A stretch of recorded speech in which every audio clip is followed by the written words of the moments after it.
Hello শিক্ষার্থী বন্ধুরা, math journey YouTube চ্যানেলের পক্ষ থেকে সবাইকে স্বাগতম। আজকে আমি উচ্চ মাধ্যমিক বীজগণিত ও ত্রিকোণমিতি বইয়ের সংযুক্ত যৌগিক কোণের ত্রিকোণমিতিক অনুপাত অধ্যায়ের টয়েস বি পরিচ্ছদ নিয়ে আলোচনা করব। ইতিমধ্যে আমি আলোচনা করেছি এবং সূত্রগুলো আলোচনা করেছি। আজকে আমি কিছু অঙ্ক নিয়ে আলোচনা করব, তোমরা বিষয়টি গুরুত্ব সহকারে দেখতে পারো। আমি আজকে যে বিষয়টি তোমাদের সামনে উপস্থাপন করব তা হচ্ছে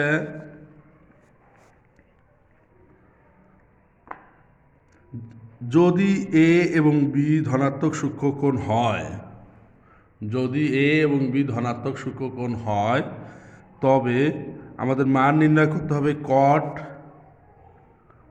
2-এর 3 নম্বর অঙ্কটি। কট এ সমান দেওয়া আছে 11/2। তাহলে আমরা এখান থেকে বের করতে পারি tan এ। tan এর সমান লেখা যায় 1/cot এ। তাহলে কটের মানটা বসাই দেই, তাহলে আমরা পাবো 2/11। আর একটা মান এখানে দেওয়া আছে এবং tan বি, tan বির মান এখানে দেওয়া আছে 7/24। আমরা tan বি থেকে cot বিটা বের করতে পারি। cot বি সমান লেখা যায় 1/10। তাহলে এটা আমরা লিখতে পারি 24/7। এখন অঙ্কটি আমাদের আছে এখানে cot a minus B. cot a minus B সূত্র আমরা জানি cot a cot b, cot b plus 1/, cot b minus cot a, cot b minus cot a। তাহলে cot এর মান আমাদের জানা আছে 11/2 আর cot বির মান আমরা বের করছি 24/7 প্লাস 1। আর আবার cot বির মান আছে 24/7 মাইনাস cot এর মান পাইছি 11/2। আমরা এখানে ক্যালকুলেশন করতে পারি 27, 2 আর 7 গুণ করলে হয় 7 দুগুণে 14, আর উপরে 11 আর 24 গুণ করলে আমরা পাচ্ছি 264 যোগ 1, আর নিচে লসাগু করলে 2 আর 7 লসাগু করলে 7 দুগুণে 14 হয়, 24 মাইনাস 11। 24 দুগুণে আমরা পাচ্ছি কত? 48, 48 আর এদিকে 7-11 77। তারপরে আমরা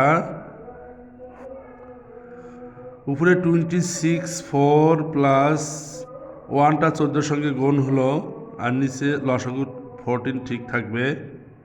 আর এখানে 77 থেকে 48 যদি আমরা মাইনাস করি তাহলে আমরা পাবো কত? -29, নিচে 14। এই 14 আমরা কেটে দেই, তাহলে আমরা পাচ্ছি 4-4 8, 6-1 7, 2-2 2, আর নিচে হচ্ছে -29। যেহেতু নিচে বেজোড় সংখ্যা উপরে জোড় সংখ্যা আছে, কাটাকাটি যায় না, সুতরাং এটি হচ্ছে এই অঙ্কের অ্যান্সার। অনুরূপে ওখানে দেওয়া আছে tan a প্লাস বি। তাহলে আমরা tan a প্লাস বিটাও বের করতে পারি। tan a plus B, tan a plus বির সূত্র হচ্ছে tan a plus tan b ভাগ 1 minus tan a tan b। আমরা ইতিমধ্যে মানগুলো বের করে রাখছি। ট্যান এর মান 2/11 প্লাস ট্যান বির মান 7/14। 1 মাইনাস ট্যান এর মান হচ্ছে 2/11 আর ট্যান বির মান হচ্ছে 7/24। আমরা লসাগু করে দেই। 11 আর 24, এই 11 আর 24 গুণ করলে হচ্ছে 264। তাহলে আমরা 24 দুগুণে উপরে পাচ্ছি কত 48, আর এখানে 7 11 77 পাচ্ছি। আর নিচে 1 মাইনাস 7 দুগুণে 14 আর 11 আর 24 গুণ করলে 264। তারপরের মানটা আমরা পাবো 48 আর 77 যোগ করলে আমরা পাচ্ছি কত 8 7 15, 5 হাতে 1, 7 4 11 রেখে 12, আর নিচে হচ্ছে 264। 264 থেকে 14 বাদ দিলে আমরা পাবো 264 মাইনাস 14 ভাগ 264। 264 কাটা যায়, উপরে থাকতেছে আমাদের কত 125, আর নিচে 264 থেকে 14 বাদ দিলে 250। আমরা কাটতে পারি উপরে 1 নিচে 2, তাহলে হাফ হচ্ছে এই অঙ্কের অ্যান্সার। আশা করি সকলেই বুঝতে পারছো। আজ তাহলে এই পর্যন্তই। সবাই ভালো থাকো, সুস্থ থাকো। খোদা হাফেজ।